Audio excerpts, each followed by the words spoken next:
ولما دخلوا على يوسف آوى إليه أخاه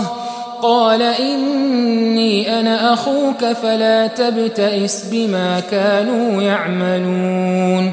فلما جهزهم بجهازهم جعل السقاية في رحل أخيه ثم أذن مؤذن أيتها العير إنكم لسارقون قالوا وأقبلوا عليهم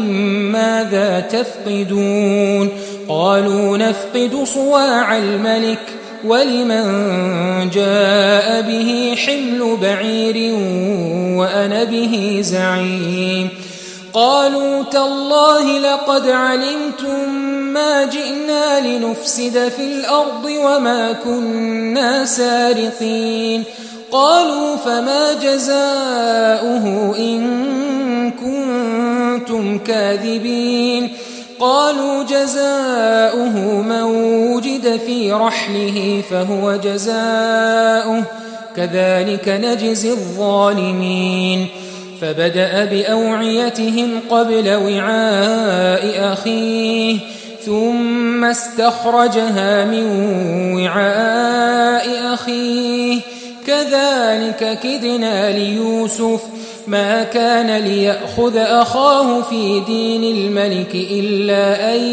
يشاء الله نرفع درجات من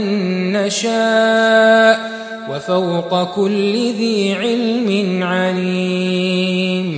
قالوا إن يسرق فقد سرق أخ له من قبل فأسرها يوسف في نفسه ولم يبدها لهم قال أنتم شر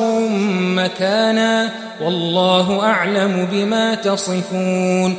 قالوا يا أيها العزيز إن له أبا شيخا كبيرا فخذ أحدنا مكانه إنا نراك من المحسنين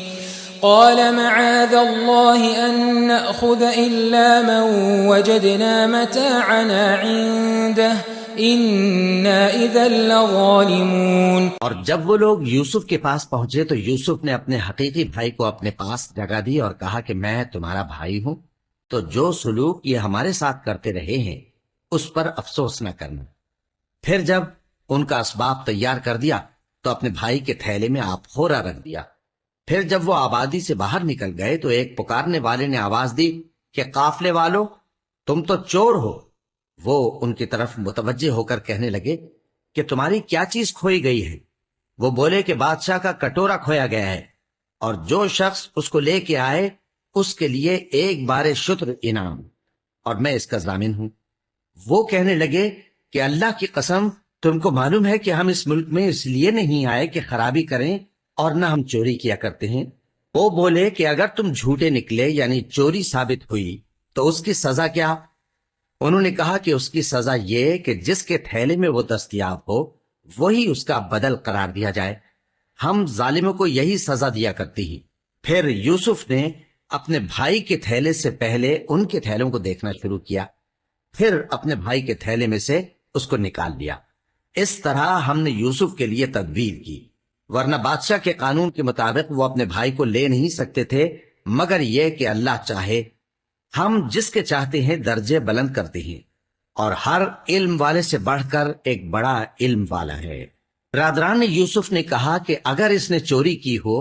تو کچھ عجب نہیں کہ اس کے ایک بھائی نے بھی پہلے چوری کی تھی، مگر یوسف نے اس بات کو اپنے دل میں مخفی رکھا اور ان پر ظاہر نہ ہونے دیا، یعنی زیر لب کہا کہ تم بڑے برے ہو اور جو تم بیان کرتے ہو اللہ اسے خوب جانتا ہے۔ وہ کہنے لگے کہ اے عزیز، اس کے والد بہت بوڑھے ہیں اور اس سے بہت محبت رکھتے ہیں، تو اس کو چھوڑ دیجئے اور اس کی جگہ ہم میں سے کسی کو رکھ لیجئے، ہم دیکھتے ہیں کہ آپ احسان کرنے والے ہیں۔ یوسف نے کہا کہ اللہ پناہ میں رکھے کہ جس شخص کے پاس ہم نے اپنی چیز پائی ہے اس کے سوا کسی اور کو پکڑ لیں، ایسا کریں تو ہم بڑے بے انصاف ہیں۔